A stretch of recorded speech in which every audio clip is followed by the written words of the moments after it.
Merci beaucoup, Mme Bélanger. D'entrée de jeu, je veux m'excuser. J'ai préparé tantôt, j'avais ma projection, elle était à l'écran, puis là, j'ai perdu le projecteur, puis je n'arrive pas à trouver pourquoi. Fait que je vais être obligé d'y aller sans projection pour cette séance-ci pour une fois. Je m'en excuse. On va donc quand même y aller avec notre façon habituelle de fonctionner, avec notre ordre du jour donc pour aujourd'hui. Ouverture de la séance, point 2, adoption de l'ordre du jour. Adoption en 3 des procès-verbaux de la séance ordinaire du 11 mars et de la séance extraordinaire du 25 mars. En point 4, point 1, gestion budgétaire et approbation des comptes, comme à l'habitude. En 5, période d'information du public. On n'a rien en point 6, législation, ni en point 7, ressources humaines. En point 8, affaires courantes, 8.1, déficit du financement fédéral de l'infrastructure par rapport à la croissance démographique. On poursuit par la suite en aménagement, urbanisme et ruralité en point 9 avec 6 demandes différentes. Les 4 premières sont des demandes de PIIA. Donc, la première sera au 45 Falaise-Nadeau, la seconde au 451 Rang-Saint-Eustache, la troisième au 498 Rang-Saint-Eustache, la quatrième au 7405 route Marie-Victorin. Ça sera suivi en 9.5 d'une demande de dérogation mineure pour le 390 Rang-Saint-Eustache et en 9.6 d'une demande de dérogation mineure, encore une fois, mais cette fois-ci pour le lot 58-76-597. On n'a aucun élément particulier en point 10 au niveau de la sécurité publique. En 11, bâtiments et terrains, demande d'aide financière de la Société des Amis du Moulin du Portage. En 12, transport, 12.1, octroi pour le balayage des rues et des stationnements municipaux, comme à tous les printemps. En 13.1, le dépôt des états financiers de notre regroupement pour les matières résiduelles, le regroupement Loubinière Nord-Ouest. Pardon. En 14.1, appui à la municipalité de Val-Alain pour le retrait des places subventionnées en garderie pour le CPE Allée des Étoiles. On n'a rien en particulier au niveau de culture et développement. Au niveau du varié, est-ce que vous aviez des points à ajouter? Monsieur Jean? J'aurais 2 points. Oui. On fasse une motion de remerciement pour le travail exceptionnel des pompiers la semaine dernière. Oui. J'aimerais peut-être un point d'information pour le grand défi à la voie, le passage de la boucle. Parfait. Donc, on aura 2 points qui s'ajoutent à ce moment-là au Varia. Merci beaucoup. Petite. Ça va? Je vais juste retirer. Excusez-moi, tu peux dire.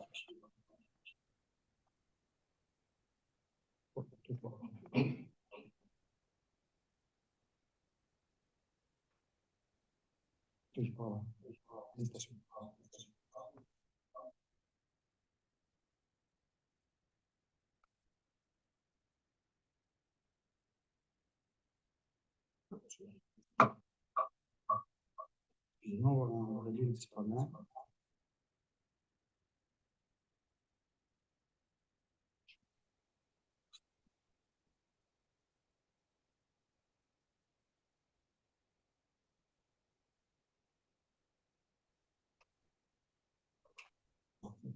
Ça ne devrait pas être trop long.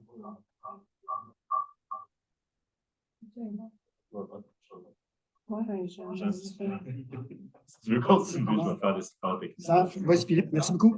Donc, on va revenir avec la suite des éléments pour l'ordre du jour. Donnez-moi quelques petites secondes.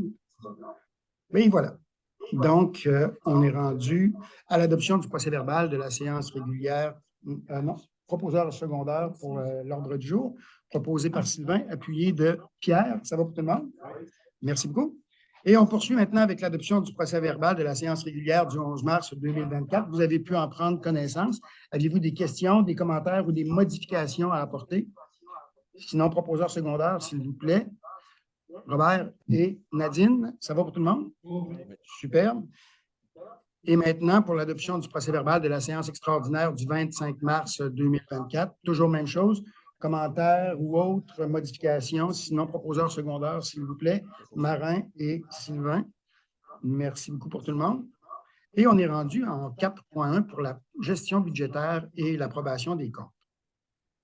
Au niveau de la gestion budgétaire, les revenus pour le mois en cours sont rendus à 2 15 773. Nos dépenses avant affectation sont de 552 076 et 75. Et tout ça sur un budget prévu de 2 377 618 $. Nous avons des affectations à ce jour pour 105 115 $ pour un résultat après affectation d'1 357 815 et 98.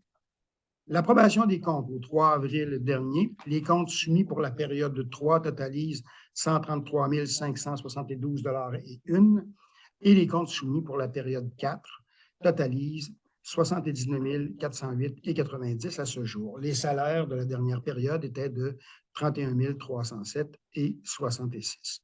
Aviez-vous des questions sur la partie budgétaire ce soir? Ça va pour tout le monde? Sinon, proposeur secondaire pour l'adoption, Nadine et Pierre. Merci beaucoup. Ça va pour tout le monde? Oui. Parfait. On est donc rendu à la période d'information ou commentaires du public sur les sujets à l'ordre du jour. C'est tranquille pour l'instant. On va donc poursuivre. Je vais y aller. Je vais vous lire le texte que normalement vous auriez dû voir à l'écran pour être sûr que vous allez bien suivre dans les prochaines séances. Je ne fais pas juste la présentation verbalement régulière pour vous faciliter la chose. On a une couple de sujets qui sont peut-être un petit peu plus étoffés en termes de texte. Donc, on est rendu à 8.1, déficit du financement fédéral de l'infrastructure par rapport à la croissance démographique. Le Canada connaît actuellement une croissance démographique record avec 1,25 million de personnes nouvellement arrivées au pays dans la dernière année, selon la Société canadienne d'hypothèques et de logement. Le Canada devra bâtir au moins 3,5 millions de logements supplémentaires d'ici 2030, obligeant les municipalités à améliorer ou à développer les infrastructures pour absorber cette croissance. Le coût des nouvelles infrastructures municipales requises est estimé en moyenne à 107 000 $ par logement, alors que 170 milliards de dollars sont nécessaires pour la mise à niveau des infrastructures déjà existantes pour l'ensemble du Canada. Considérant que l'inflation dans le secteur de la construction non résidentielle a atteint en moyenne 29 % depuis la fin de 2020 et que les municipalités font face à une hausse du coût des projets d'infrastructures fulgurante et disproportionnée par rapport à l'augmentation de leurs revenus, considérant que, contrairement aux revenus fédéraux et provinciaux, les revenus fiscaux des municipalités n'ont pas suivi l'inflation, ni la croissance économique, ni la croissance démographique, et que les municipalités font face à une insuffisance du financement fédéral en matière d'infrastructures publiques essentielles. On parle ici de l'eau potable, les eaux usées, les routes, le transport en commun, les installations communautaires, récréatives, etc. Nous demandons au gouvernement fédéral de collaborer avec les municipalités et les signataires de l'entente afin que le Fonds pour le développement des collectivités du Canada demeure une source de revenus directs, fiables et pérennes pour les priorités locales en matière d'infrastructure, de s'engager à intégrer au budget 2024 une nouvelle vague de programmes en matière d'infrastructure qui comprend notamment un nouveau programme d'infrastructure d'eau potable et d'eau usée et d'augmenter le fonds d'atténuation et d'adaptation en matière de catastrophes, qu'il conclut des ententes avec les gouvernements provinciaux pour le renouvellement des programmes comme celui de la taxe sur l'essence et la contribution du Québec, sans aucune nouvelle condition et en assouplissant les règles pour permettre la réalisation des projets identifiés par les municipalités. Que le gouvernement fédéral réunisse les provinces, les territoires et les municipalités pour négocier un cadre de croissance municipale modernisant le financement des municipalités et favorisant la croissance du pays à long terme. Et copie de la résolution qui sera passée sera envoyée, bien sûr, aux ministres concernés des gouvernements du Canada, des gouvernements du Québec, à nos députés, au président également de la Fédération canadienne des municipalités et de la Fédération québécoise des municipalités.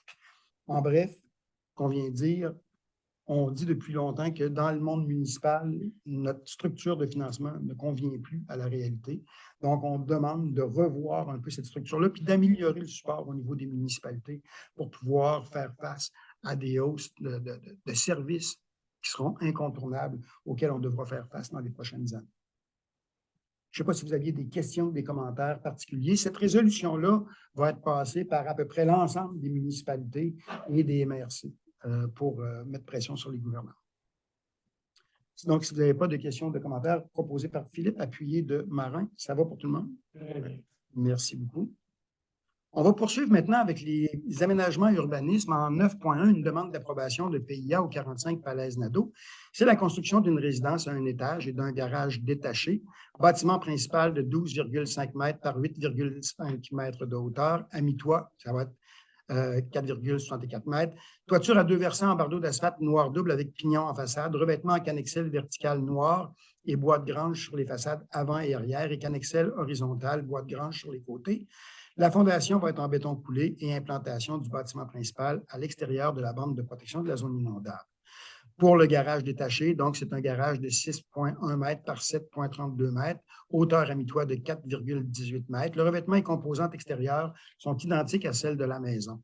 Le CCU nous recommande le projet en question. Ici, c'est la révision d'un projet qu'on avait déjà accepté l'an dernier. Donc, les propriétaires ont révisé leur projet, nous ont soumis une nouvelle mouture. Donc, on avait déjà accepté le projet précédent. Le projet est toujours conforme en fonction de l'ensemble de la réglementation municipale.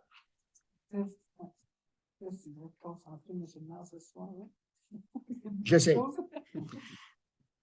Deuxième PIA, donc, demande d'approbation au 451 rang Saint-Eustache. C'est un dossier assez simple. C'est tout simplement le garage, le déplacement du garage existant et l'agrandissement de ce même garage pour qu'il y ait une nouvelle superficie de 60 par 23 et demi. L'agrandissement est de 24 pieds, dans le fond, par rapport au garage actuel. On vient déplacer le garage, on l'éloigne légèrement de la maison en le pivotant. Il est actuellement en axe est-ouest, on le met en axe nord-sud, grosso modo. Okay? Et on vient le rallonger. Le revêtement du garage avec la nouvelle partie va être comme à l'actuel, tôle blanche, toiture, tôle comme à l'actuel également. Donc, il n'y a pas de grandes normes. Ça correspond à toutes les normes d'implantation aussi, il n'y a aucun problème de ce côté-là. Donc, le comité consultatif d'urbanisme recommande d'accepter le dit projet.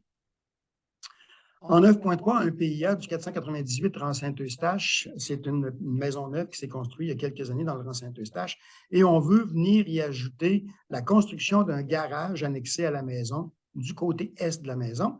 Garage double d'une superficie de 24 par 25 avec hauteur à mi-toit de 12,6, de 12 pieds 6 pouces, je devrais dire. Revêtement extérieur en malbec, fini grain de bois, toiture en bardeau d'acier noir, porte acier couleur noire et fenêtre couleur gris granit.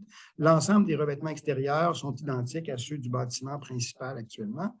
Le comité consultatif d'urbanisme recommande d'accepter ce projet qui est conforme en tout point à la réglementation municipale. Et maintenant, en 9.4, le dernier des éléments par rapport au plan d'intégration et d'implantation architecturaux, celui du 7405 route Marie-Victorin. Il s'agit de la construction d'une pergola autoportante située sur le côté ouest de la maison, sur le patio, d'une dimension de 4,75 mètres par 3,54 mètres, avec poteau de 14 cm de côté. Cadre supérieur en planche de 14 cm par 5 cm, le toit à caisson couvert de polycarbonate clair et ondulé, structure fixée au sol de béton. On vient également remplacer 2 fenêtres du sous-sol, une du côté ouest et une du côté est, par des fenêtres blanches PVC de même dimension que celle existante. Le comité consultatif d'urbanisme recommandait également, pour ce projet quand même assez simple, l'acceptation de ce projet-là. Pour les 4 projets de plan d'intégration architecturale, aviez-vous des questions, des commentaires ou des ajouts? Ça va pour tout le monde? Donc, j'aurais besoin d'un proposeur secondaire, Robert et Sylvain. Ça va pour tout le monde? Oui. Parfait. On va donc passer maintenant au dossier de 9.5, celui de la demande de dérogation mineure au 390 rang Saint-Eustache. Pardon. Donc, c'est une demande d'autorisation qui vise à permettre une marge de recul arrière moins grande pour un bâtiment principal que celle prévue à la grille de spécification. Ici, dans le fond, on est sur une terre agricole et on vient détacher la maison du reste de la terre agricole. On a créé un nouveau lot pour la maison et en créant ce nouveau lot-là, il y a un garage pour la partie agricole qui est un peu plus proche de la maison. Là, on parle d'un 1,19 m, où on est un petit peu plus proche de la maison. Et encore là, ce n'est pas de toute la maison, c'est d'un petit coin de portique. Parce que quand on s'en va sur le coin de la maison réelle, on dépasse le 12 mètres à ce moment-là. Donc, ça prend quand même une dérogation mineure par rapport à ça. Ça ne change rien à la situation qui est vécue actuellement sur le terrain par les propriétaires de la ferme et de la maison. Par contre, comme on vient créer le nouveau lot, il faut faire la dérogation mineure pour le mètre 19 en question. Aviez-vous des questions ou des commentaires sur le dossier? Ça vous allait. Si ça vous va, proposeur secondaire pour la dérogation, Marin, appuyé de Philippe. Ça va pour tout le monde? Parfait, merci. On avait une deuxième dérogation mineure, celle du lot 58, 76, 597. Dans le fond, Euh, Dans ce dossier-là, c'est un dossier qui est aussi assez simple. On a dans le village une maison et son entrée d'auto est sur le terrain du voisin. Il n'y a pas assez d'espace en tant que tel sur son terrain. Le terrain à côté, c'est un terrain qui est dans le fond une entrée pour aller vers des terres agricoles qui sont à l'arrière. C'est un terrain qui est assez large, mais pas assez pour pouvoir construire dessus. Donc, il y a un échange de 2 pointes de terrain qui se font. Sur le bord de Marie-Victorin, on vient élargir la propriété de la maison, qui est le 74-69, je crois, Marie-Victorin. On vient élargir de 5 mètres pour intégrer l'entrée d'auto à la maison et on vient en échange remettre en fond de terrain une pointe de terrain sur le lot agricole qui est à côté. Donc, c'est un échange un pour l'autre. Pour nous autres, ça n'a aucun impact, même que ça règle le problème de la maison du 74-59 qui était un peu dérogatoire par rapport à son entrée. Donc, tout ça devient conforme. Tout est très clair, très net. Je ne sais pas si vous aviez des questions ou des commentaires. Comme je dis, c'est l'échange de 2 pointes de terrain, chacun. Oui, Sylvain? C'est peut-être une question sémantique, mais j'aimerais recommander au comité consultatif d'urbanisme d'utiliser toujours les mêmes mesures en mètres, dans le sens où on a des demandes de PIA en pied, en fosse, en mètres, en centimètres. Est-ce que pour faire la recommandation, c'est d'utiliser la même mesure en tout cas? Oui, le commentaire a déjà été passé au service d'urbanisme pour qu'à partir du service d'urbanisme, dans les dossiers, quand ils rentrent, tout soit déjà arrimé correctement. Est-ce qu'on a d'autres questions ou commentaires? Sinon, si vous êtes d'accord, proposeur secondaire, s'il vous plaît. En temps, Robert. Proposeur, Sylvain et Philippe, ça va pour tout le monde? Oui. Parfait, merci beaucoup. On est déjà rendu en 11.1 avec la demande d'aide financière de la Société des Amis du Moulin du Portage. On sait qu'à chaque année, la municipalité prévoit dans son budget un montant pour supporter le Moulin du Portage, qui est quand même un de nos beaux ambassadeurs, un organisme qui fait un travail absolument fantastique là, au niveau de la municipalité et de l'accueil des gens au niveau du tourisme et du monde du spectacle. On sait que c'est une salle de spectacle qui est associée à la Rosec, notamment. Donc, si je vous lis 2 petits extraits rapides de la lettre qui nous a été envoyée pour la demande de la Société des Amis du Moulin du Portage. De nouveau, cette année, le conseil d'administration du Moulin du Portage demande au conseil municipal un soutien financier. Le montant, c'est 3 337,88 $. Nous sommes un élément important dans le rayonnement de la municipalité et nous sommes fiers de contribuer à l'économie locale. Nous sommes satisfaits des liens que nous avons créés dans la dernière année avec la municipalité. Donc, comme pour nous, ce montant-là était déjà prévu au budget. C'est des choses qu'on avait fait.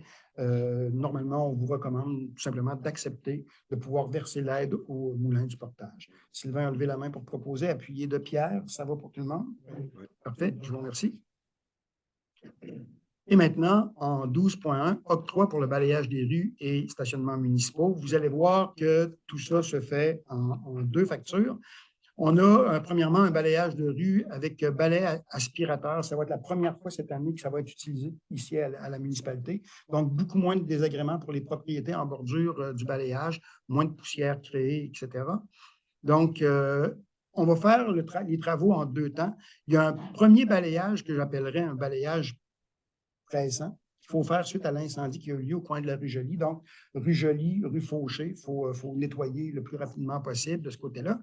Et les entreprises Édouard Paquette qui sont équipées effectivement avec un balai aspirateur nous proposent une soumission là, au montant de 745 $ pour faire cette première intervention.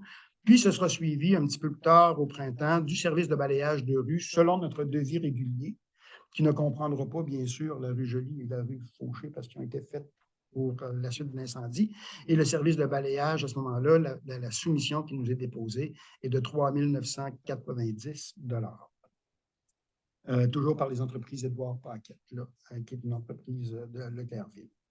Aviez-vous des questions ou des commentaires sur les travaux traditionnels de printemps? Sinon, proposeur secondaire simplement, Philippe et Robert, ça va pour tout le monde? Parfait, je vous remercie beaucoup. Et on poursuit maintenant en 13.1 avec l'hygiène du milieu, le dépôt des états financiers au niveau des matières résiduelles pour le groupe RLNO, donc le regroupement Loubinière Nord-Ouest. On se rappelle que le regroupement Loubinière Nord-Ouest est un regroupement de 9 municipalités à l'intérieur d'un contrat commun pour la cueillette et la disposition de nos matières résiduelles, déchets, récupération, compost.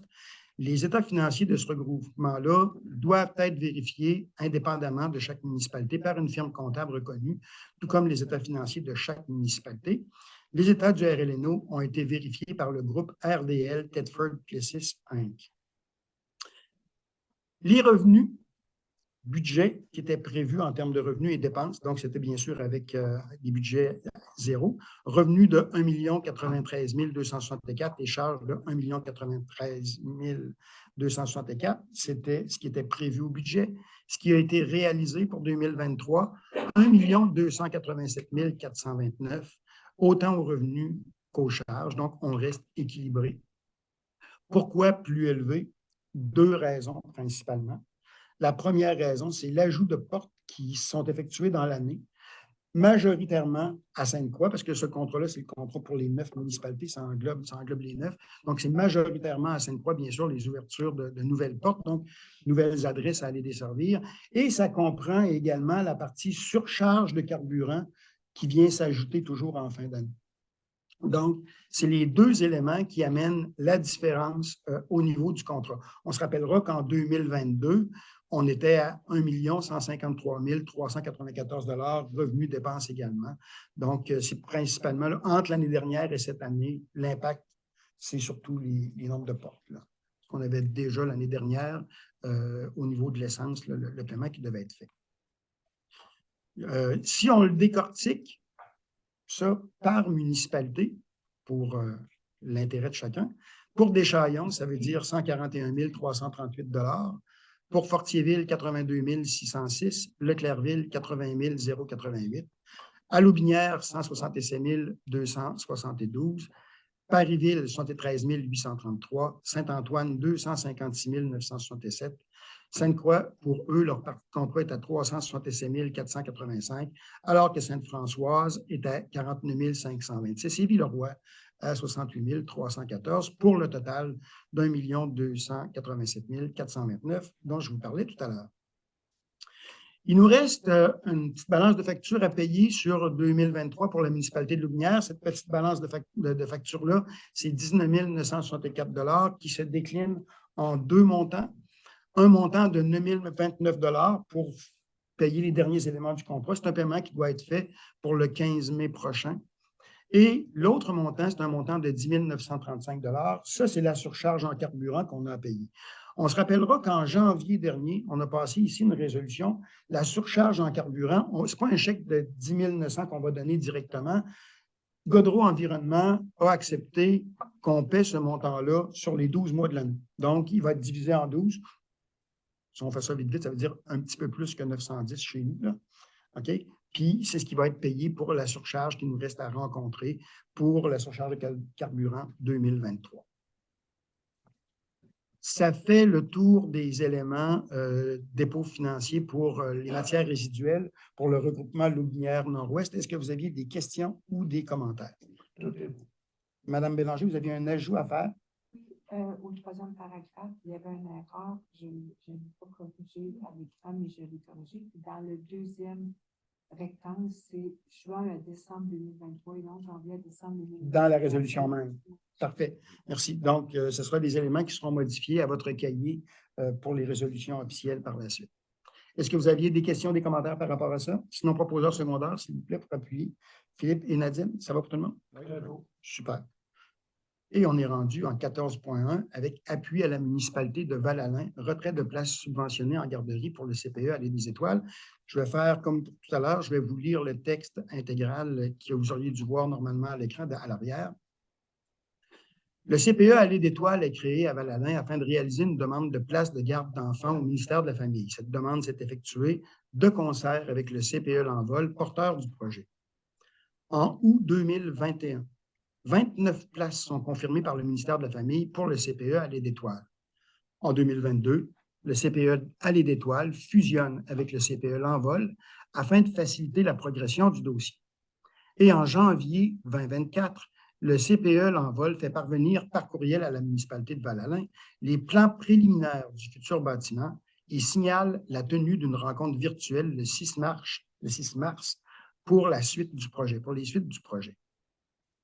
Le 13 février, La municipalité de Val-Alain apprend par la directrice générale du CPE L'Envol que le projet CPE Allée d'Étoiles risque d'être abandonné. Le 15 février 2024, la ministre de la Famille annonce le développement de 1997 nouvelles places subventionnées en service de garde éducatif. Et le 16 février 2024, le maire de Val-Alain rencontre la députée de Lotbinière-Frontenac qui lui annonce le retrait des places obtenues à Val-Alain en raison d'un dépassement de coût de projet de 800 000 $. Aucune discussion n'est entamée avec la municipalité de Val-Alain afin de trouver une solution alternative pour la réalisation du projet. Sur les 29 places accordées au CPE Allée d'Étoiles à Val-Alain, 13 sont transférées au CPE L'Envol à Saint-Apollinaire et 16 places sont disponibles pour d'autres projets ailleurs au Québec. Le 20 février 2024, Val-Alain envoie une lettre à la direction générale du CPE L'Envol, de même qu'à la ministre de la Famille, Mme Suzanne Roy, afin d'obtenir des précisions sur l'abandon du projet. Il n'y a à ce jour aucun retour des personnes interpellées. Une intervention du maire suppléant de Val-Alain auprès de la députée de Lotbinière-Frontenac n'a pas permis jusqu'à maintenant également de fixer une rencontre avec les gens du ministère de la Famille. La municipalité de Val-Alain désire toujours obtenir des réponses dans son dossier et considère que cette situation touche assurément d'autres communautés qui sont souvent dévitalisées. La municipalité de Lotbinière est également d'avis que l'abandon d'un tel projet représente un enjeu économique et social important pour une municipalité de petite taille. Et il est recommandé que la municipalité de Lotbinière appuie les démarches de la municipalité de Val-Alain et demande au gouvernement provincial de respecter son engagement initial. La demande de résolution qui nous est déposée, qui nous a été demandée par Val-Alain, cette demande-là a été déposée pour les 17 autres municipalités de la MRC de Lotbinière. Okay? Et il y a déjà plusieurs municipalités qui ont déjà adopté la résolution en question. Ici, pour nous autres, ce qui est bien important en termes de région, c'est qu'on vient de perdre des places de garde. On sait qu'on manque de places de garde dans la région de Lotbinière. C'est vrai à peu près sur l'ensemble du territoire. Et là, il y a 16 places qui étaient réservées pour la région et qui viennent de glisser ailleurs complètement, sans compter que Val-Alain n'a plus aucun service de garde tel qu'ils étaient prévus depuis 1921. C'est pour ça qu'on voudrait au moins avoir des réponses et bien comprendre la nature du refus du projet. On nous parle d'un 800 000 $, mais c'est 800 000. Comment ça se décline, cette affaire-là? Puis il n'y avait pas de possibilité de faire d'autres choses pour réduire les coûts puis garder quand même le projet vivant. Donc, c'est un petit peu ça. On va avoir les réponses un peu plus précises de la part du ministère et du CPE L'Envol. Je ne sais pas si vous aviez des questions ou des commentaires à formuler par rapport à ce dossier-là. Dans le fond, on appuie des partenaires, je pense des gens qui sont avec nous autres depuis un bon moment. Donc, si vous êtes en accord, j'aurais besoin d'un proposeur et d'un secondaire. Sylvain propose, appuyé de Robert. Ça va tout le monde? Oui. Parfait, je vous remercie infiniment. Et on serait rendu, Philippe, au niveau du VARIA avec le premier point qui est remerciement pour les pompiers. Je te laisse aller. Ben, je pense qu'on a vu l'ampleur de ce qui s'est passé ce jeudi dernier, je pense. C'est sûr que la première chose que je me suis dit, c'est très malheureux pour les gens qui étaient là, les propriétaires. La deuxième affaire que je me suis dit, c'est comment ça se fait que le quartier au complet pour passer au feu. Donc, je suis content d'avoir une équipe de pompiers. Je pense que d'autres intervenants aussi dans la municipalité qui ont été là, la direction aussi, qui a géré ça rapidement le lendemain. Donc, je voudrais remercier le travail que j'ai fait autour de cet incident-là. Je remercie, entre autres, notamment l'équipe de pompiers. Donc, tu fais la proposition pour la résolution appuyée de Robert. Ça va pour tout le monde, bien sûr. D'ailleurs, on sait qu'on a une équipe de pompiers exceptionnelle. Ça fait des années qu'on sait ça. On se rappellera que dans un certain feu de garage, à un moment donné, il y avait même une compagnie d'assurance qui avait envoyé une lettre de félicitations aux pompiers, ce qu'on ne voit pas souvent. Parfait. Donc, félicitations à toute l'équipe encore une fois. Là. Vraiment bien géré.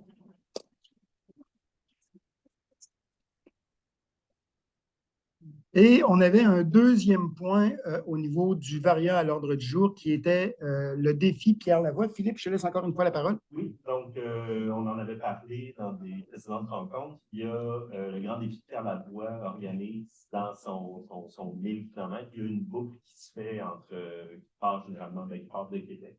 Et cette année, il passerait 62 par le Binière pour remonter par Saint-Édouard et retourner à Québec.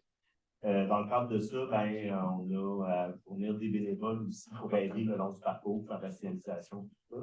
Il il y a déjà des discussions là, en cours avec la municipalité, avec les pompiers pour la sécurité civile. Tout ça, c'est quand même assez, eux, c'est pas leur premier barbecue, comme on dirait, donc ils sont quand même assez habitués.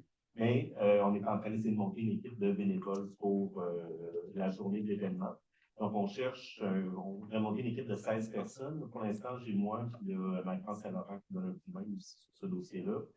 On aurait, en fait, les gens devraient être disponibles de 8h15 à 13h15, à peu près, un peu plus large que le passage. Il y a beaucoup de rues qui sont bloquées, tout ça, donc c'est important de signaler, mais aussi d'informer les gens qui vont peut-être se heurter au convoi pour savoir s'ils ont des alternatives ou tout le moins à quelle heure ils vont pouvoir passer.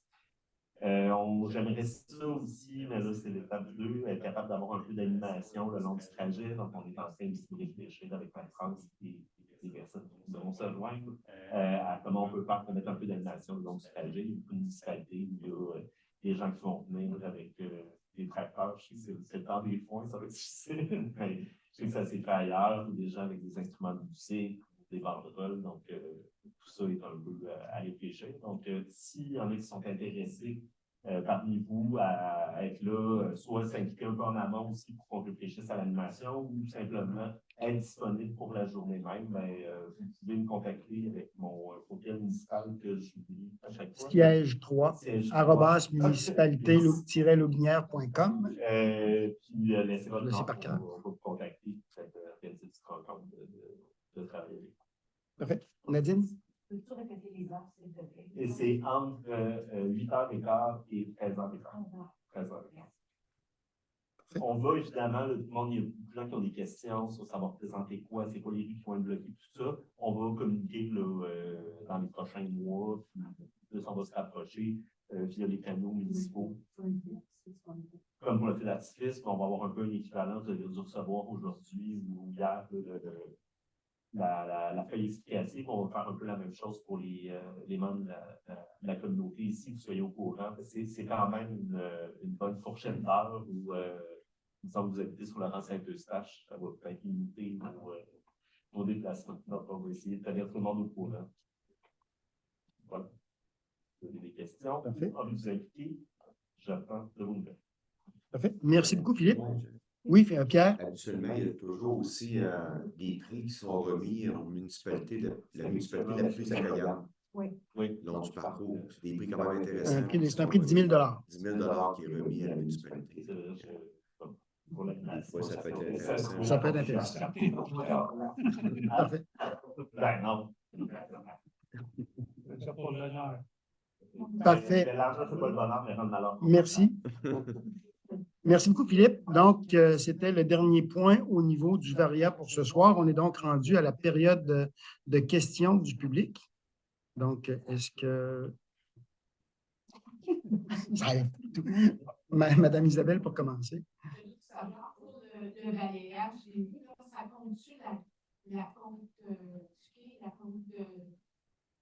C'est l'ensemble est fait avec l'ensemble du balayage se fait sur toutes les rues de la municipalité. OK, mais... Ouais.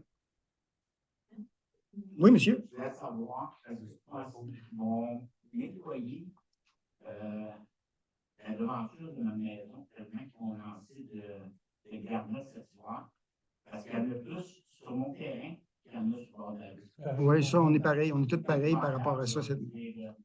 Donc, quasiment, je me loue un balai mécanique pour enlever tout ce qu'il y a sur le terrain chez nous. Mm-hmm. C'est sûr que le balai qui va passer, il va ramasser tout ce qui est sur le... Il y a un vacuum. Non, c'est à même le véhicule. C'est à même le véhicule. Moi, j'ai regardé, c'est peut-être un peu différent selon les endroits. Moi, je regarde, c'est pas ma pire année, mais c'est pas ma meilleure non plus. Non, mais c'est... Oui. J'ai vu la feuille pour les feux d'artifice. Oui. Des personnes avec... Mobilité réduite. Oui, j'ai pas rien vu qui fait parler de ça, parce que là, j'ai regardé votre compère au début de il va aller avoir la difficulté à descendre. C'est ça. Et à remonter surtout. Oui. Non, mais... Oui, c'est un fait. Non, pour l'instant, ce qui a été diffusé pour l'instant, effectivement, c'est les espaces de stationnement qui sont faits et tout ça. Mais effectivement, il faut essayer de voir pour les autres personnes qu'est-ce qu'on va faire. Ça, c'est pas, ce petit bout-là n'est pas encore fait. Là. Fait que ça s'en vient. On va y penser. Parfait. C'est bon. C'est bon. Merci. Est-ce qu'on avait d'autres questions? Je vais, attends un petit peu, Jean. Je vais aller à Madame derrière pour commencer. Merci pour le comité d'emploi et revenus sont catégories communes qui doit avoir des améliorations. OK. Au niveau du camping en bas, comment on fonctionne, c'est quand on a un montant de surplus, ce montant-là est mis de côté pour pouvoir servir aux travaux sur le terrain, tout ça. L'an dernier, le camping a été déficitaire puis là, je vais y aller de mémoire, c'est de plus de 10 000 parce qu'on a fait plusieurs aménagements. Il faut le voir sur quelques années, là, parce qu'on a fait plusieurs aménagements. Entre autres, il y a eu un ponceau qu'on a dû refaire. Puis, on a aussi fait toute l'installation des nouveaux poêles, des nouveaux foyers en bas, qui étaient quand même assez dispendieux, mais qui vont être là pendant longtemps. Donc, ça a été une année qui était plus onéreuse par rapport au camping. Tranquillement, mais il y a des choses qui vont s'amortir avec les années de ce côté-là. Fait qu'on continue de travailler à essayer d'améliorer le service autant que possible. Ça va? C'est juste parce qu'il y a un fonds réservé. Oui, bien c'est ça, c'est ce que je disais. Donc, le montant d'argent se place dans un fonds réservé quand on a un surplus. Effectivement. Monsieur Larrière, je te reviens tout après. OK? Monsieur? Oui? Bonjour. Mon nom est Christian Bélanger. C'est la première fois que j'assiste à une de vos réunions. J'ai une terre à bois autour durant le Petit Saint-Charles, où il y en a qui l'appellent le chemin Blanchet. Oui. Je suis en train de construire une cabane dessus. Depuis 2 ans, ça fait 5 ans que je suis propriétaire. Puis là, je voulais savoir, à court et moyen terme, c'est quoi vos intentions, c'est-à-dire réflexion de ce chemin-là? Avez-vous des. OK. Vous êtes dans quelle partie de la route? Parce que la partie Saint-Édouard, parce qu'il y a une partie qui est Saint-Édouard, la partie Saint-Édouard, le chemin Blanchette, effectivement, ça, c'est Saint-Édouard qui fait ces travaux-là, c'est pas nous. Là, je vais donner ici les limites à peu près. Quand on rentre dans la partie entièrement boisée, la partie du cordon, ça, c'est un chemin privé. Ce n'est pas un chemin qui est géré par les municipalités. C'est un chemin qui est géré par les propriétaires ensemble. Oui, je sais. Mais à partir de la route Guimont, si vous voulez, là, on est sur le chemin Blanchet. De Saint-Édouard. Pourquoi sur Saint-Édouard? C'est le chemin Blanchet. À côté de la lumière, l'autre bord de Saint-Édouard. Mais le chemin est sous la juridiction de Saint-Édouard. Bon. Mais moi, là, il va falloir qu'on se parle parce que je suis pas à Saint-Édouard. Il m'envoie ici. Oui, Puis là, ça va être OK, je vais vous expliquer. On n'est pas rendu là encore. Parce que ça, c'est très long. Je vais vous expliquer. Ils vont voir le billet, voir ce qu'ils vont dire. C'est ça. Fait que je vais vous le dire. Je sais qu'il ne faut pas être pressé en municipalité, tout ça, mais ça fait déjà 2 ans. Ouais. Là, je m'étais l'année passée, là, j'ai dit, bon, ben là, on va essayer d'activer. Parfait. Je vais vous donner ça. On a déjà eu cette discussion-là dans un de mes tout premiers mandats à la mairie, fin des années 90, okay, avec Saint-Édouard, et on en était venu à une entente ensemble, comme quoi, quand il y avait des travaux qui se faisaient sur la partie chemin Blanchette, la partie Saint-Édouard, donc Saint-Édouard s'occupait des travaux, et ce que l'Aubinière remboursait dans les travaux de Saint-Édouard, c'était 50 des travaux du fossé nord.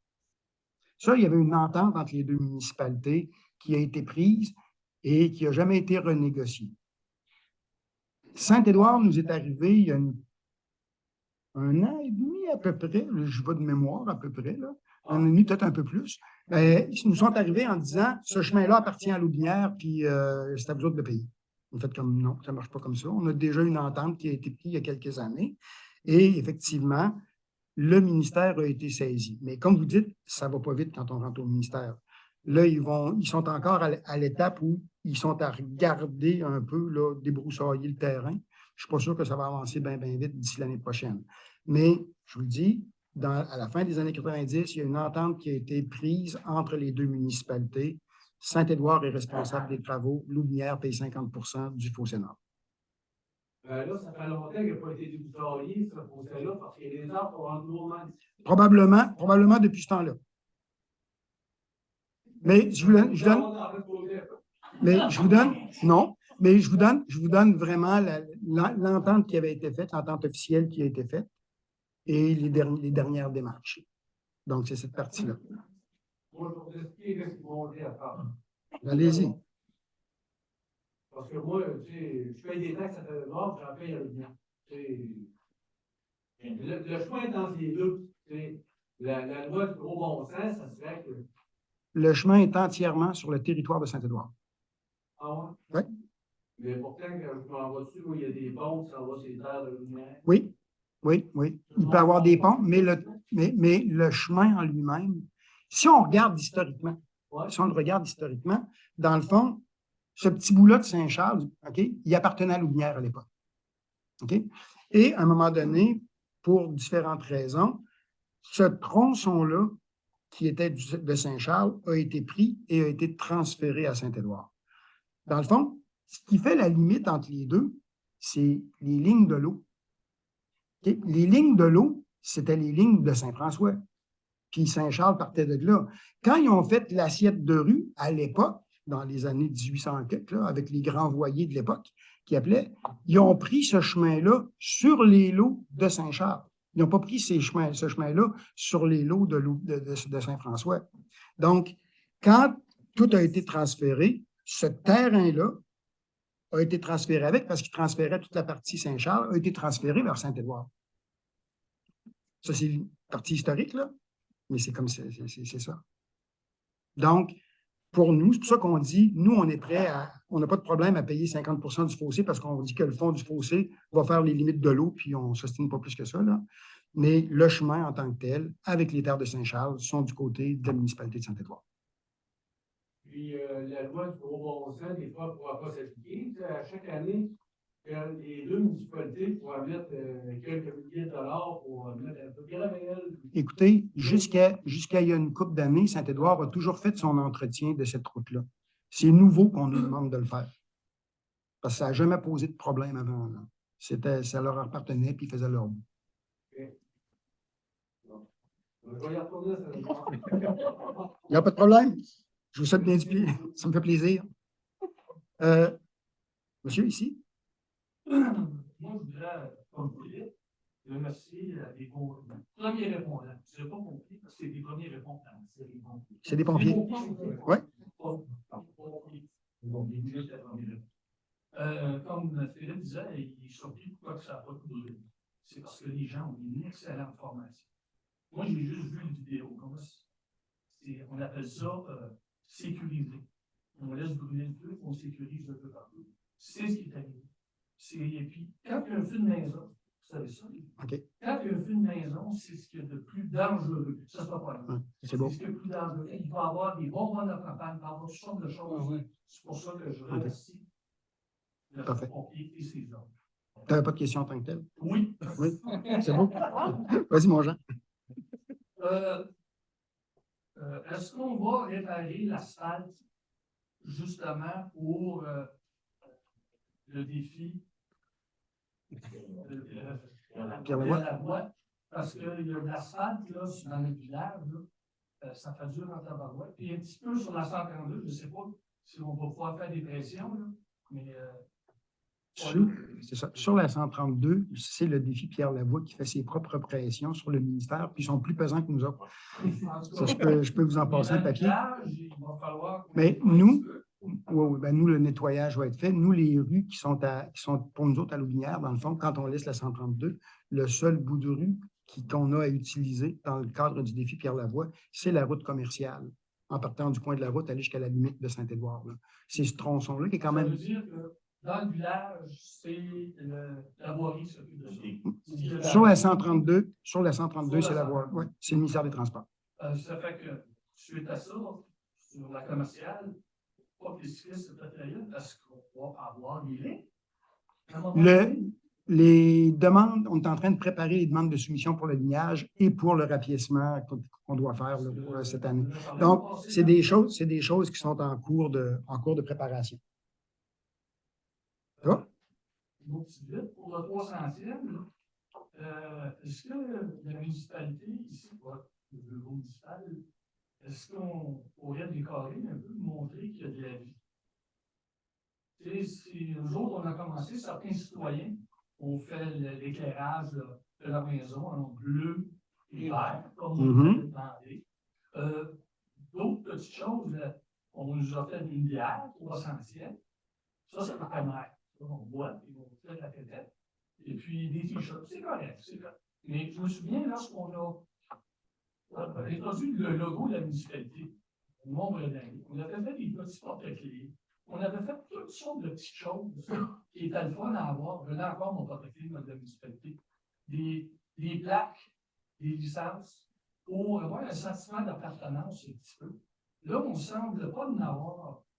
Fait que je vais être obligé d'aller avec Philippe dans le comité pour le Pierre Lavoie. Puis, je suis pas dans le non, c'est pas grave. Je suis dans le 300e. De quoi?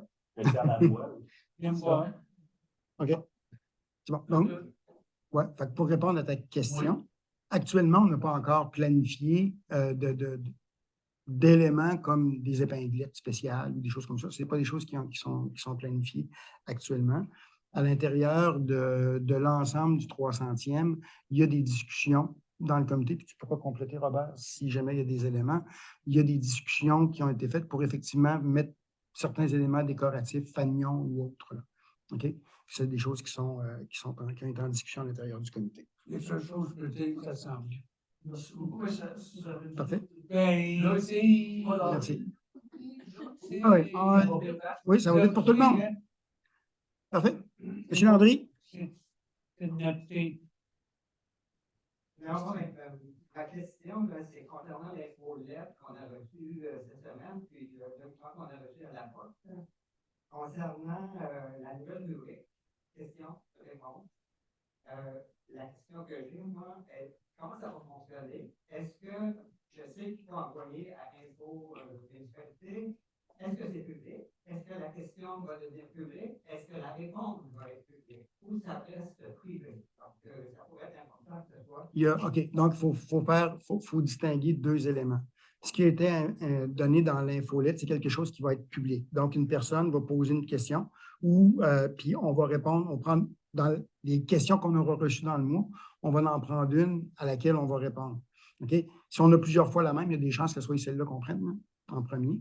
Fait que c'est ça, fait qu'on va en prendre une, mais ça, c'est questions et réponses, ça va être public. Si vous avez des questions privées à poser, ben c'est le chemin habituel, là, on a les boîtes courriels de municipalité, etc. Les sujets d'intérêt public, la réponse, les gens vont avoir la réponse. Oui, ça va être publiquement. Voilà. Non, ce n'est pas un concours, c'est une façon de diffuser de l'information supplémentaire, mais on a quand même une limite dans le temps qu'on a pour le faire, puis dans l'espace qu'on a pour le faire. Donc, on ne pourrait pas répondre à tout. Là. C'est bon? Parfait. Madame? Bonjour, c'est Mme Fontaine, en Montréal. C'est ça, la question était, en gros, il n'avait pas été annoncé qu'il y avait un délai comme de 30 jours si on posait une demande à la ville. Je voulais juste vérifier en réalité si ça s'appliquait à tout en général. Ça, c'est une loi, c'est la loi d'accès à l'information. Okay? C'est une loi provinciale, ça. Et dans cette loi-là, ce qu'on vient dire, c'est quand une demande d'accès à l'information est déposée à la municipalité doit, dans les 20 jours, donner une réponse. Et si elle ne peut pas les donner dans les 20 jours, elle doit aviser immédiatement pour dire « je vais prendre 30 jours pour avoir le temps de le faire ». Mais ça, c'est un élément de loi, c'est provincial. C'est pas une réglementation, c'est pas une réglementation municipale. C'est 20 jours et si, c'est vrai, pas juste pour les municipalités, ça pourrait être pour les offices gouvernementaux ou autres. Là. Okay? Si jamais tu n'es pas capable dans le 20 jours, tu avises que ça va être dans les 30 jours. Tu peux le faire dans les 30 jours. Parfait? C'est bon. Mais, oui, en arrière. Paul?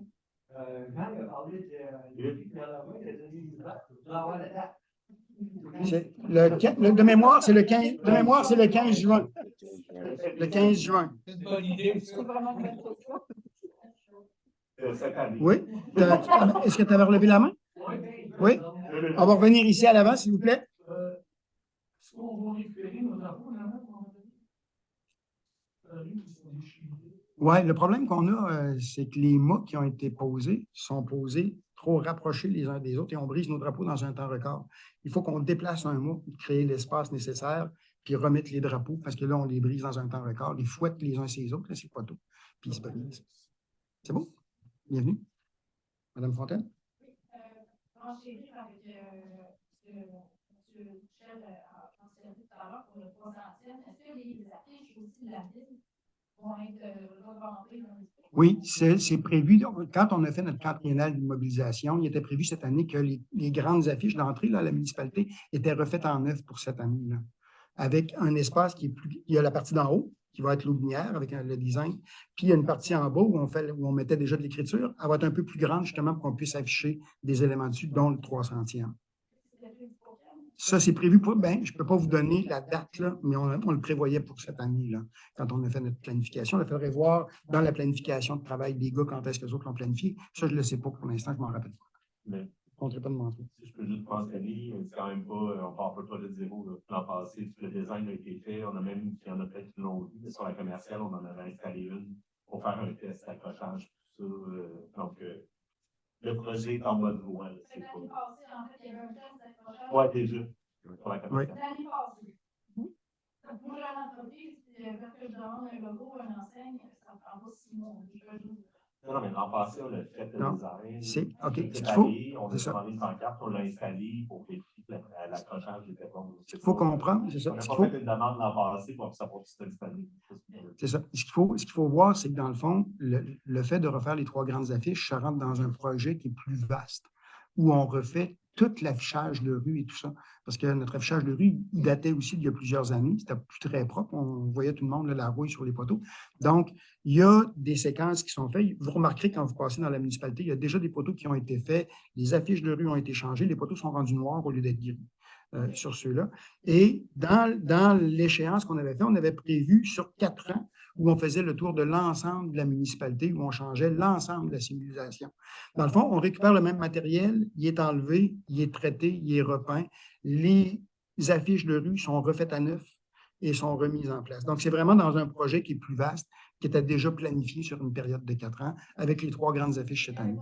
Nécessairement de priorité par rapport aux enseignes du village, versus l'exemple des pancartes de rue. Ce qui était l'année passée, ce qui était prévu, c'était de faire une des grandes affiches pour faire le test avec elle. On avait un doute sur la solidité des matériaux qu'on nous proposait. Donc, il y avait ça. Puis, on a fait des affiches de rue. On a vu effectivement que ce qui nous avait été proposé n'était pas suffisamment solide. Donc, on revient cette année. Puis là, on fait les 3 affiches. Comme c'était prévu, on fait les 3 grandes affiches et une autre séquence d'affiches de rue aussi qui vont être faites là. Une autre section. Parfait. Jean-Claude. On se juste dans une journée. OK, c'est pas, il n'y a pas une transition. Mais la grande boucle, c'est ça plus long, mais c'est pas grave. Non, mais c'est qu'on perd, qu'on passe par le Ils partent du campus de l'Université Laval, ils retournent là. C'est-à-dire, ils partent du pont de Québec et ils retournent à Laval ensuite. C'est ça, c'est une boucle de 135 km qui existait il y a 2 ans. Il y a eu 2 ans où ils ont arrêté de la faire suite à la pandémie. Là. Puis là, c'est la première année où ils la ramènent, la boucle. Oui, il y a à Saint-Édouard, il arrête. La raison pour laquelle il n'arrête pas. C'est plate, mais c'est vraiment une raison de kilométrage. Quand?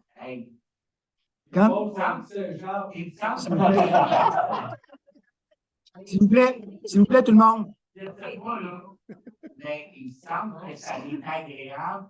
On fait le 300e, on a une puce transit. Saint-Édouard, on a le à Saint-Édouard, mais la principale est pour l'entrée. Gaëtan, c'est ça. Dans le fond, nous, quand on a reçu le projet, le projet d'eux autres de la boucle était déjà monté. Puis il y avait prévu, dans la région de Lobinière, il y avait prévu 2 arrêts. Premier arrêt qui se fait à Sainte-Croix, dans le coin de l'Aréna, pour avoir un terrain assez grand pour les quelques 5000 cyclistes qui devraient passer. Là.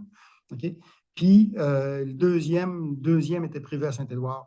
Faire changer les gens de la boucle d'idée sur quand ils ont fait leur trajet et qu'ils ont fait leur test de vélo et tout, là, ça ne se fait pas comme ça. Non, même qu'on leur a dit, vous pourriez passer par Saint-Eustache, c'est magnifique, puis redescendre après ça, mais non, c'était trop tard. Non, On dirait que les amis avaient arrêté ou bien on C'était pas le même événement. C'était un autre groupe cycliste. J'avais pensé qu'il y avait S'il vous plaît.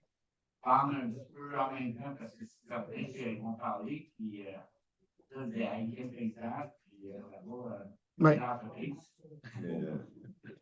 Ben, c'est la réalité. Est-ce qu'on avait d'autres éléments au niveau de la période de questions? Sinon, mais ça mettrait fin à la séance de ce soir. Ah, attendez, il y avait madame.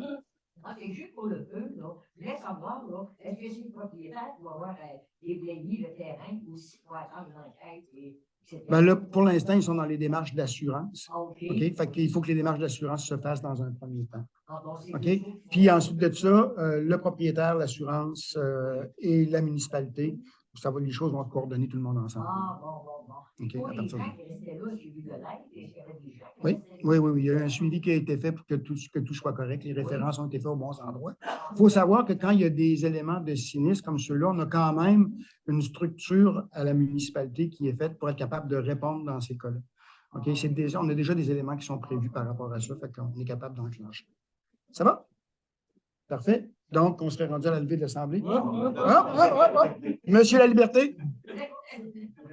C'est que 9-6, demande de dérogation, c'est juste des chiffres. Ça veut dire quoi? C'est les numéros de l'eau, effectivement, oui. Ça veut dire quoi? Je envoie des renseignements dessus. Telle adresse.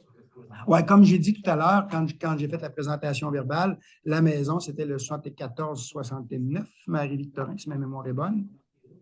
Hein? Non, je vous l'aurais vu à l'écran si j'avais eu ma projection.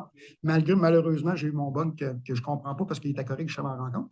Mais c'est ça. Fait que c'est ça. Fait que c'est ce numéro civique-là que j'ai signalé tout à l'heure. Et sur l'écran, à l'avenir, ça va être identifié. Vous auriez vu l'image, puis les deux triangles qui sont échangés, et il y en avait un vert puis un rouge pour bien imager lesquels étaient. Vous allez avoir cette présentation-là, vous allez pouvoir la voir sur le site de la municipalité parce que demain, elle va être mise en ligne. Donc, vous allez pouvoir voir l'ensemble de la présentation telle qu'elle aurait normalement dû se faire ici ce soir. Merci. Bienvenue. D'autres? Anil? Juste pour rassurer madame, là, quand il y a eu une intervention, la Croix-Rouge sont venus pour sauver les personnes de la Croix-Rouge. Oui. Ah, bon, je pensais que c'était plus des grands sacs. Non, on a des ententes. Non, s'il vous plaît, on a une entente de signer avec la Croix-Rouge, effectivement. Fait que s'il arrive des choses comme ça, on peut faire référence à eux autres. Il n'y a pas de problème. Parfait. S'il vous plaît, est-ce qu'on a d'autres questions du public? On va m'assurer comme il faut cette fois-là. Non, si ça va, donc, Philippe, Robert, pour la levée de l'Assemblée. Merci beaucoup tout le monde. C'était très agréable de vous avoir ce soir. Je comprends pas comment ça se fait que ça a bugué cette affaire-là. Je ne le comprends pas. Il était correct. D'un coup, je regarde en arrière, il était plus là. Je suis pas capable de le rembarquer. Il rembarquait juste mon écran, le nouveau, sans me montrer l'autre.